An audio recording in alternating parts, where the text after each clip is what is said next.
अस्सलामुअलैकुम वरहमतुल्लाहि वबरकातुह। मैं मोहम्मद समीउल्लाह आप लोगों की खिदमत में नूरानी कायदे की तीसरी क्लास लेकर आया हूँ। इससे पहले 2 क्लास कर चुका हूँ और 2 क्लास पढ़ा चुका हूँ। पहला सबक दूसरा सबक पढ़ा चुका हूँ कि मुफरदात अल्फ़ाबेट कौन कौन से हैं, क्या क्या है, नुक्तों की पहचान और मुरक्कबात में मिले हुए हरूफ की शक्लें, इतनी चीज़ें आ चुकी थी और आप लोग उम्मीद करता हूँ कि याद कर लिए होंगे, समझ गए होंगे। तो मेरे प्यारे भाइयों और बहनों, आज मैं आप लोगों के सामने तख्ती नंबर 2 मुरक्कबात से मुताल्लिक़ बात करूँगा कि मुरक्कबात में कौन कौन से हर्फ आते हैं, किस तरह आते हैं, उसको किस तरह पढ़ना चाहिए और पढ़ने का तरीक़ा क्या रहा और पढ़ने का तरीक़ा किस तरह रहेगा, इसी टॉपिक पर मैं आज बात करूँगा। तो अगर आप हमारे चैनल पर नए हैं तो चैनल को सब्सक्राइब कर लें ताकि हर एक सबक आप अटेंड कर सके, हर एक सबक आप अच्छे से समझ कर पढ़ सके। क्योंकि अगर हम पढ़ते पढ़ते बीच में छोड़ देते हैं, बीच में गायब कर देते हैं और अगर बीच में क्लास अटेंड नहीं कर पाते तो होता क्या है कि हम समझ नहीं पाते हैं उसको, फिर बाद में जाकर कहते हैं कि पता नहीं किस तरह पढ़ाया गया, समझ में नहीं आया। तो इसीलिए आप एक अहद कर ले कि मुझे रोज़ाना जब भी वीडियो अपलोड हो मैं उसको देखकर पढ़ूंगा और सीखूंगा, कुरान क्या करूंगा, दुरुस्त करूंगा। क्योंकि ये हमारा वीडियो जो है वो कुरान लर्निंग से मुताल्लिक़ ही है कि कुरान सीखना, कुरान को सही तौर पर पढ़ना, कुरान को सही पढ़ने का तरीक़ा बताना और उसको सीखना, यही मुराद है। तो मैं ये कहना चाहता हूँ कि आप ज़रूर क्या कर ले, चैनल को सब्सक्राइब कर ले। तो चलो बिला किसी ताख़ीर के आज के सबक जो है उसको हम बताते हैं और आप लोगों के सामने पेश करते हैं और बताते हैं कि आपको किस तरह पढ़ना और किस तरीक़े पर पढ़ना है। चलिए फिर आज का सबक शुरू करते हैं। क्योंकि इससे पहले मुफरदात के बारे में बता चुका था, अब हम लोग को पढ़ना है तख्ती नंबर 2 मुरक्कबात, कि मुरक्कबात किसको कहते हैं और मुरक्कबात होता क्या है। इससे पहले मुफरदात के बारे में बताया था कि अलग अलग हर्फ को, अलग अलग वर्ड को क्या कहते हैं, मुफरदात कहते हैं। लेकिन आज हम पढ़ेंगे एक दूसरे से मिले हुए हर्फ को क्या कहते हैं, मुरक्कबात कहते हैं। तख्ती नंबर 2 मुरक्कबात, एक दूसरे से मिले हुए हर्फ को मुरक्कबात कहते हैं।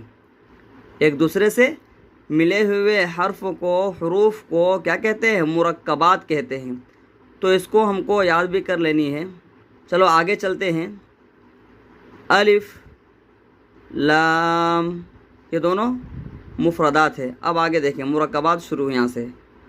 लाम अलिफ, जीम अलिफ, लाम अलिफ, मीम अलिफ, लाम अलिफ, बा अलिफ। मैंने पहले बता चुका था इससे पहले सबक में कि आप लोगों को जहाँ मद हो, जैसे कि जीम, शीन, स्वाद, मीम, इन सब चीज़ों में क्या है, मद है और उसको थोड़ा खींच कर पढ़ेंगे, यानी 3 से 4 अलिफ। लेकिन जो बा, ता, सा, इनको हम 1 अलिफ खींचेंगे। इसलिए बा अलिफ, लाम अलिफ, लाम, जीम। इसकी भी रियायत करनी है कि कहाँ खींचना है, कहाँ नहीं, कौन सा जीम है, कौन सा बा है। इससे पहले जीम की शक्लें जो है उसको मैंने बताया था कि जीम की 1 शक्लें इससे पहले सबक में।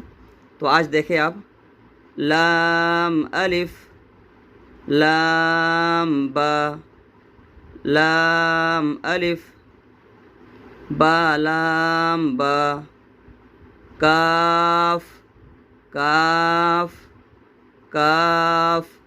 ये तीनों काफ है लेकिन तीनों का तरीक़ा अलग अलग है। देखिए ये काफ किस तरह है, इसकी शक्ल कैसी बनी हुई है, इसकी शक्ल कैसी बनी हुई है। अगर आप इन तीनों को समझ जाएंगे सही तरीक़े पर तो आप इन सबको भी क्या करेंगे, सही तरीक़े पर समझ पाएंगे, सही तरीक़े पर पढ़ पाएंगे और अच्छी तरीक़े से समझ कर पढ़ेंगे।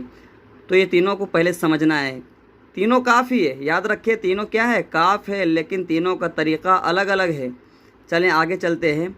काफ बा, काफ ता, काफ अलिफ, काफ अलिफ, बा काफ ता, ये काफ जो ये देखो इसको ऊपर लिखा हुआ है, इसलिए इसको समझना ज़रूरी है ताकि ये इसको काफ पढ़े, कहीं ना लाम ना पढ़े। ठीक है, ता काफ ता।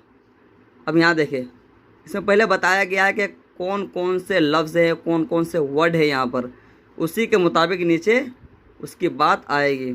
बा ता, 2 नुक्ता ऊपर क्या है ता, 3 नुक्ता ऊपर सा, 1 नुक्ता ऊपर नून, और ये या, इसके नीचे नुक्ता नहीं है, किसी में आता है किसी में नहीं आता है। ठीक है, तो ये या है।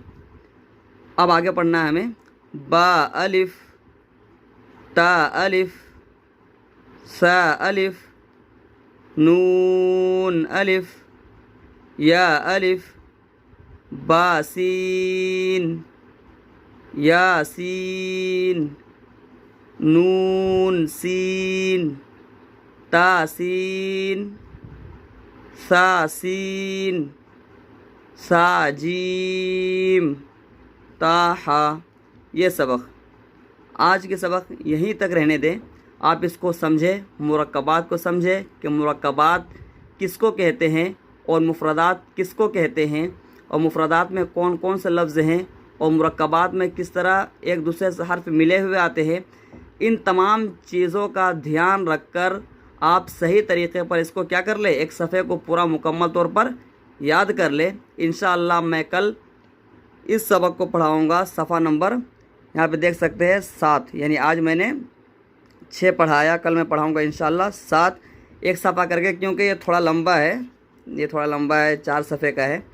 एक ही दिन में पढ़ाना मुनासिब नहीं है और आप लोगों को समझ में नहीं आएगा, कुछ ज़्यादा हो जाएगा। तो चलो आज की वीडियो यहीं तक, फिर मिलते हैं एक नई वीडियो के साथ।